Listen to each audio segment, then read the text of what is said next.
రాష్ట్ర కార్యదర్శి. ఈరోజు రాష్ట్రంలో గత ప్రభుత్వంలో కానీ లేదా కూటమి ప్రభుత్వంలో కానీ డివైఎఫ్ ప్రాంతంలో డిఎస్సి కోసం అనేక పోరాటాలు అనేక జిల్లాల్లో చేశాం. ఇదే ప్రాంతంలో ఇదే అవనగడ్డలోనే 3-4 సార్లు రోడ్ల మీదకి రావాల్సి వచ్చింది. ఎట్టకేలకే నిరుద్యోగుల మీద రాష్ట్ర ప్రభుత్వాన్ని కనికరించి దాదాపు 16,000 పైగా టీచర్ పోస్టు భర్తీకి రాష్ట్ర ప్రభుత్వం ముందు రావడం మేమందరూ స్వాగతిస్తున్నాం, హర్షిస్తున్నాం. అయితే ఈ డిఎస్సిలో చిన్న చిన్న లోపాలు పొరపాట్లు ఉన్నాయి. వాటన్నిటిని కూడా రాష్ట్ర ప్రభుత్వం సరి చేయమని చెప్పి మీ సందర్భంగా డిమాండ్ చేస్తున్నాం. ఒకటి, ఒక జిల్లాకు ఒకే పేపర్ ఉండటం వల్ల అందరికీ న్యాయం జరుగుతుంది. నార్మలైజేషన్ వద్దు, ఒకే పేపర్ వద్దు. ఈరోజు ఈ జిల్లాలో ఈ కృష్ణా జిల్లాలో ఆందోళన చేస్తున్నాం.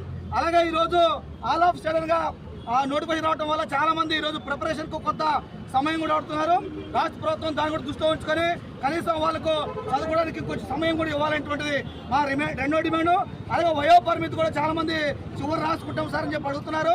వాళ్ళందరికీ కనీసం 2 ఏళ్ళైనా 3 ఏళ్ళైనా పెంచి 47 ఏళ్ల పాటు వయో పరిమితి ఇవ్వడం ద్వారా వాళ్ళకు కూడా రాసుకునే అవకాశం ఉంటుంది. వాళ్ళు సీరియస్ హాస్పిటల్ కాకపోయినా వాళ్ళ ఆందోళన కూడా రాష్ట్ర ప్రభుత్వం అర్థం చేసుకోవాలని చెప్పి ఈ 3 డిమాండ్ల మీద రోజు ఆవనగడ్డలో ఆందోళన చేస్తున్నాం. రాష్ట్ర ప్రభుత్వం లోకేష్ గారు తక్షణ జోక్యం చేసుకుని ఒకే జిల్లా ఒకే ప్రకటన చేయాలని చెప్పి ఆ రకంగా రాష్ట్ర ప్రభుత్వం ముందుకు రాకపోతే ఆందోళన అన్ని జిల్లాలో కూడా ఉధృతం చేస్తామని చెప్పి ఈ రాష్ట్ర ప్రభుత్వానికి ముఖ్యంగా లోకేష్ గారికి తెలియజేస్తూ సెలవు.